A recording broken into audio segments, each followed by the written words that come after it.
आपण पाहत आहात स्टार वन मराठी, जाणीव समाज मनाची। सांगली लोकसभा मतदारसंघात महायुतीकडून संजय काका पाटील, महाविकास आघाडीकडून डबल महाराष्ट्र केसरी चंद्रहार पाटील तसेच काँग्रेस स्वाभिमानी कार्यकर्त्यांकडून अपक्ष विशालदादा पाटील यांच्यात लढत झाली।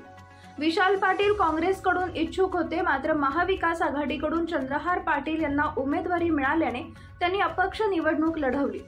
वसंतदादा घराण्याला डावलल्याने जिल्ह्यात विशालदादा पाटील यांच्याबद्दल सहानुभूती दिसून आली।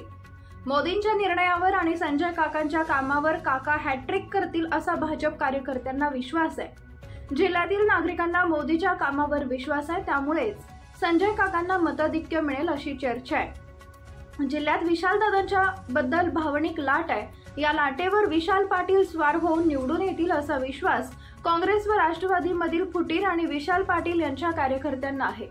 तर राष्ट्रवादीचे प्रदेश अध्यक्ष जयंत पाटील यांनी नुकतेच भाजपचा पराभव होईल असं विधान केल्याने चंद्रहार पाटील विजयी होऊन विरोधकांचा करेक्ट कार्यक्रम होईल का हे पाहणं औत्सुक्याचं असेल। त्यामुळेच सांगलीत कोण बाजी मारणार हे 4 जूनलाच कळेल।